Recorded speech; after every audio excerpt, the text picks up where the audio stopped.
morning. Good to see you here. Almost the end of the week and just a few days away from an election. And of course, that's in everybody's news everywhere and a lot of scandalous stuff going on. And, hey, I just wanted to give you something this morning right there. I'm not giving you the dollar. I'm giving you a quote. I do a lot of quotes and tell you the people who said things and where they came from. And here's a good one right in the middle of your $1 bill. In God we trust. That's a good quote. And as we had a good crowd of people in church last night, and in fact, yesterday afternoon, I was knocking on doors and meeting people and in a new housing development north of town, and met a family. They were saved already. Most people are out working in the middle of the day, but I'll still go around and see who I can find. I met one Filipino lady who said she'd come to church and she was busy, but she actually asked me for some information on it.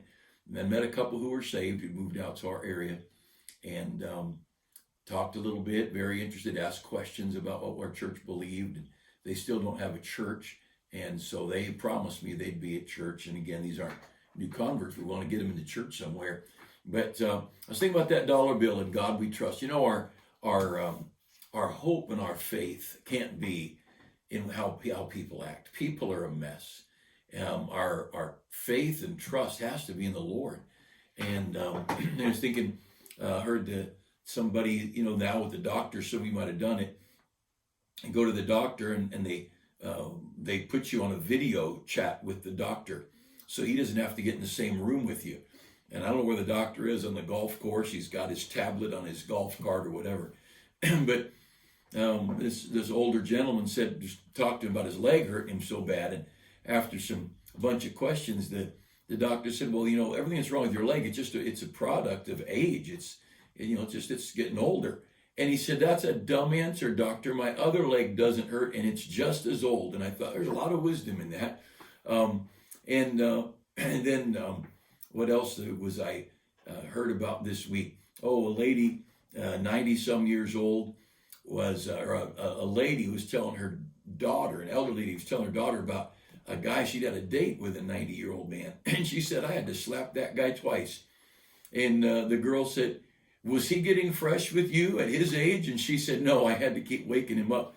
And you know how age does affect us a little bit. But I wanted to read you just a quick thought.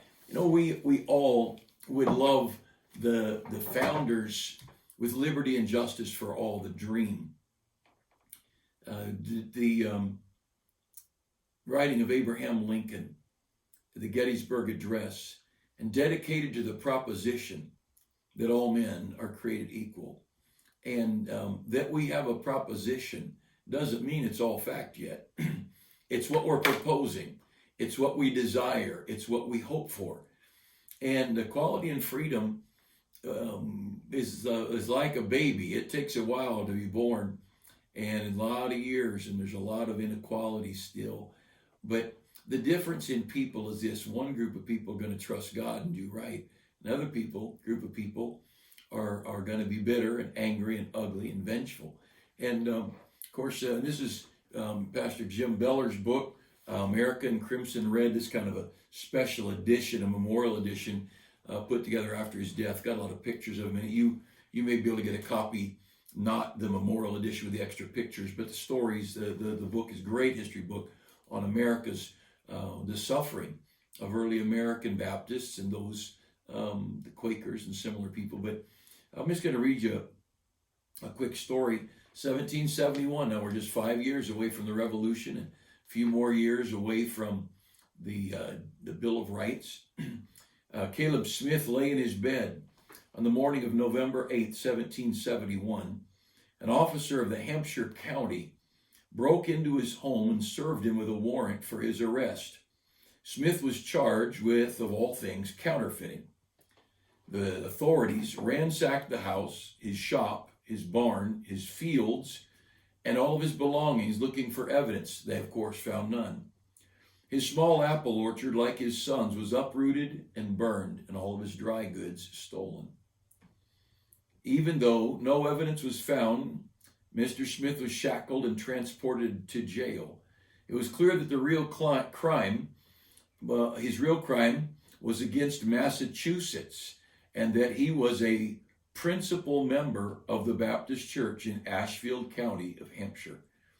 After the Ashfield tax revolt and the illegal pilfering of the land owned by church members, Massachusetts found their latest whipping boy in the aged Smith. This is an older man, and because he was a founding member of this Baptist church, he was harassed and suffered greatly, lost his possessions, a lot stolen, a lot destroyed. And it was all because he was a member of this Baptist church. Look, Massachusetts has had a pretty good history of injustice. And the sad thing about this is religious people doing this. These are church members. They were members of the accepted church. The Anglican church at that time might have been the Catholic church in France, Spain, Portugal, in any number of European countries, the Lutheran church in Germany. Just because people were religious and they called the name of Christ didn't mean they liked the Baptists, because the Baptists stood for freedom, independence, free choice, separation from the state, and they made a big deal. Baptists, you go all the way back to Europe, the Catholics, the church and the state were in a perfect relationship. They supported each other. And then when Martin Luther broke off and started the Lutheran church and the Reformation began, Luther, Zwingli, Calvin, all these different people in Protestant churches, Presbyterians and others, the Congregationalists, they kept that's stuff they brought with them out of the Catholic Church, and this unity of church and state, and so the church could get the state to back them up, and the state get the church to back them up, and they were like one. And the Baptists have always felt like it's none of the state's business what we do in our church, and we'll honor the government, but they're keeping their nose out of our churches, and that independence has always been one of the typical traits of Bible-believing people who said the Word of God is our guide, Christ is our King, and you don't tell us how to worship, when to worship, where to worship. And right now, where we sit in America, a lot of states, especially communist California, people are being told they can't worship inside, they can't sing. Our governor said you can't play wind instruments, the woodwinds or brass. And what in the world is he thinking? That he's some little deity telling us how to live? And don't buy this thing of all the positive tests of COVID. Forget the number of tests that are positive, especially when you understand that you've got to get tested most of the time to find out you got it. The death rate is down so low; there's hardly anybody dying of this. And the case rate, the number of positive tests, of course, there's people that testing tens of thousands, hundreds of thousands of people.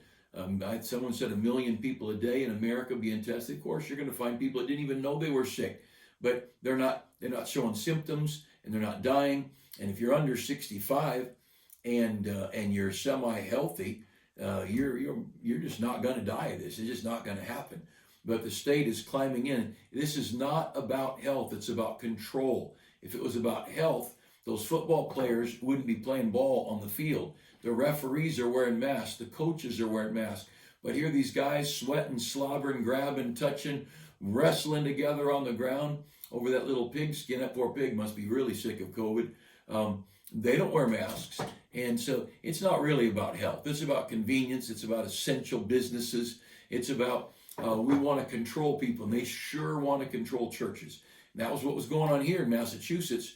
And this is just a few years before the Revolutionary War. Don't think that don't think that tyranny was way back in ancient days. No, this is the reason that a lot had to get fixed in America. And there was some. It took some couple of hundred years to get things even close.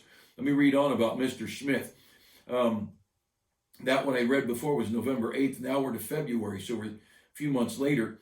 February 14th, 1772, from prison in Ashfield, Massachusetts, Smith wrote his testimony to Isaac Backus. He said, "I trust you have had some information how our substance has been forced from us, our lands sold at an outcry, our apple trees torn up and cut to pieces. And then notice this, and slanderous reports that rang out in our case like a storm. Social media, they were putting them on Twitter and Facebook and Instagram, slandering these Baptists. Like a storm, these slanderous reports, especially against our elder or the pastor.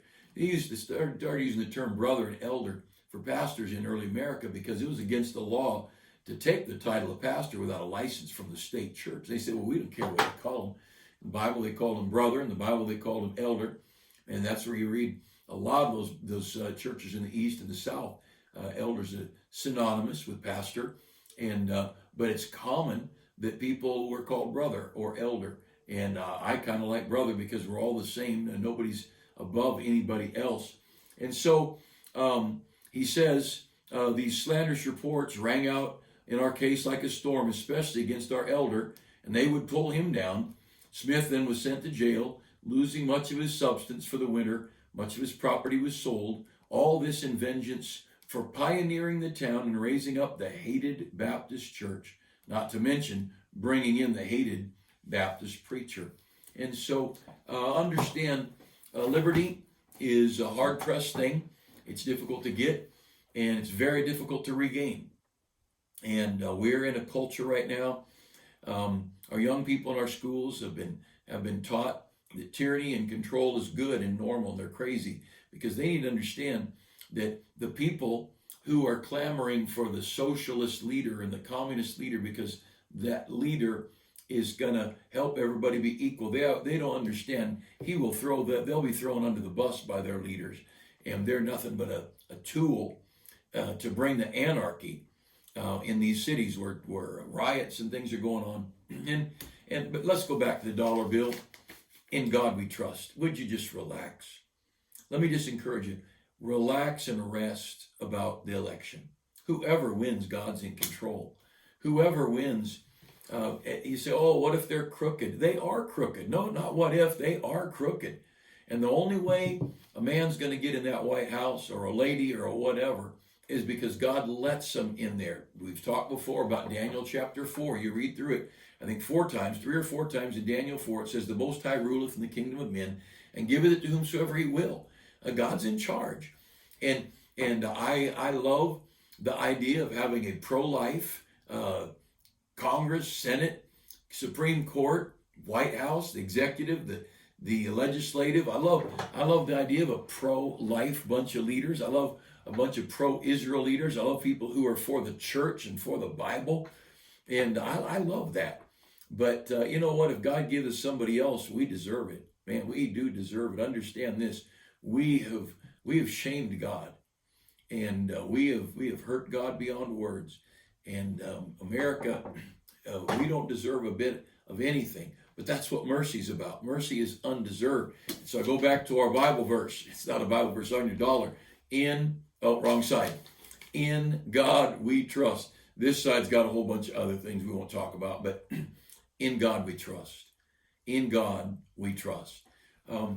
You can trust this election. I'll tell you what else you can trust, this COVID thing.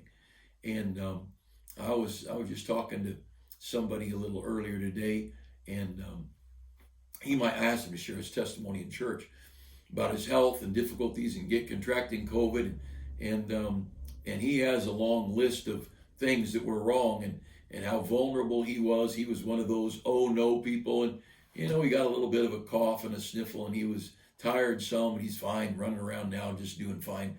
Back at prayer meetings in church, there it is. In God we trust. Who we trust in? We sure can't trust the doctors. They've been proven to be twisting information. We can't trust the pollsters.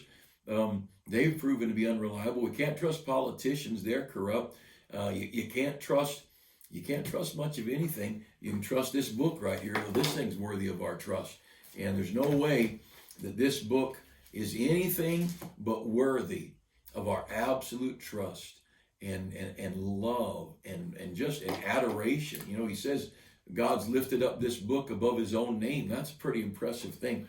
I wanted to to look with you at Proverbs chapter 3 for a minute today. And I'd say most of you, if not all of you, know this verse. But you know verses, but you need to keep reading them and thinking about them because you forget.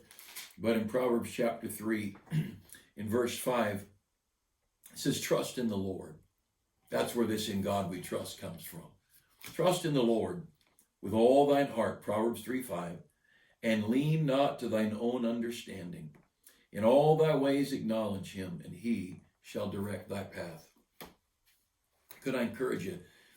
Trust in him.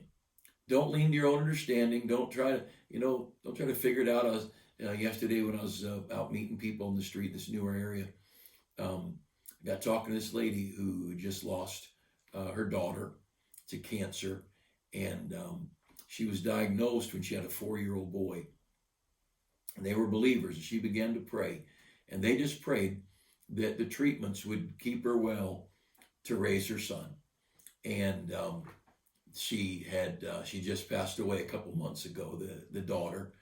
And the son had finished high school and has a college scholarship and life going on. God gave her chance, like Hezekiah prayed and God gave him 15 more years. And trust in the Lord. Lean not to your own understanding. We don't need to fret. You know what our job is? Our job's there in verse 6. Verse 5, our job to trust in the Lord, to not lean to our own understanding. But in verse 6, in all the ways acknowledge him. And then God will direct our paths. So if you want God to guide you what to do, we need to acknowledge him. I mean, talk about him all the time. Talk about him at the store. Talk about him with your friends. Talk about him when you pick up the phone, when you hang up the phone. Carry some gospel tracts. Talk about Jesus. And let's look. In God we trust.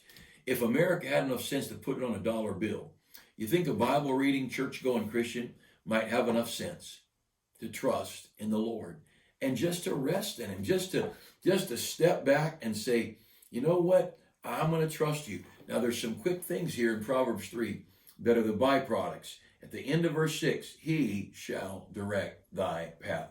He's going to guide you. He'll guide you from what doctor to pick to what house to buy. He'll guide you about maybe things that you need to work on with marriage or children. God's not dead. Our job, trust in the Lord with all thine heart and lean not to thine own understanding. Our job is to, verse 5, verse 6, I don't have my glasses on, verse 6, in all the ways acknowledge him, and he shall direct thy paths. We acknowledge God, he directs us. We trust in the Lord with all of our heart. We don't lean to our own understanding. In all our ways acknowledge him. Talk about him.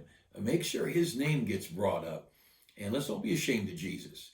Look, some of us, I don't know how long we're going to live. I could die in a car accident today. I could die of COVID this week. I could fall out of an airplane without a parachute and die. No, I'm not flying anywhere unless I have to. I'm done with airlines. I'm as done with airlines as I am professional sports and even collegiate sports. This is my year to say I'm done with a whole lot of you. Jesus is faithful. Everybody else sells out. But in all thy ways acknowledge him. Let's talk about him. Let's talk about him. I had my wife and I flew some months ago to Texas to help our daughter and son-in-law move. And I have a mask that when you have to wear a mask on the plane, they made you. And one mask in California I put on says, this mask is as worthless as our governor. I had more people on that plane saying, I want one of those. That's awesome. When I got to Texas, somebody there said they have a pretty good governor. I should take that off. But I did have my Jesus is Essential mask. And so I put that one on in Texas. And I didn't want to insult their governor. I didn't even know his name. And so I put my Jesus Essential on mask. And that brought up conversation. I got to talk to people. No, let's acknowledge him. Let's talk about him. And let's bring up Christ. And let's trust him. Will you trust him? Don't fret. Whatever that doctor says, trust in the Lord. And I know there's some lonely days. And there are some difficult hours where this lady I met and her husband, who just lost a daughter, I was talking to them and we got talking about her daughter. So she's been May, June, July, August, September, October. In 5 months, this gal's been gone. And she was a Christian. She knew she said her daughter was a believer. And we got talking about how for 5 months their girl's been in heaven. for 5 months, our girl's been in the presence of God. And the husband, he said, she don't want to be back down here, or something like that. And what a better place she's in. And I said, well, she's probably looking down here saying, what in the world are you guys hanging on to that earth for when heaven's so real? And anyway, let's trust him. Trust him. Would you do that? Quickly, let me remind you, by the way, think about trusting the Lord. Sunday morning or Sunday night, Brother Russell and I and my guitar friend Phil Mooney, he and I are playing, and Brother Russell and I are singing. I hope, if we haven't practiced yet, but we're going to practice sooner or later. Look what I've traded for a mansion. Look what I'm leaving behind. Look who will be there to meet me when I enter that sweet paradise. You have to come to hear the rest of the lyric. Great old song about heaven. And so this is time change weekend. You gain an hour of sleep. Isn't that great? We're also flip-flopping services from back to our normal schedule, 9 o'clock Sunday school and 10:30 church. And so 9 o'clock Sunday school, 10:30 church. And I'm starting a new Sunday school class where I know there's some of you being a little extra careful how much you're getting around people. So I'm starting a Sunday school class in the parking lot.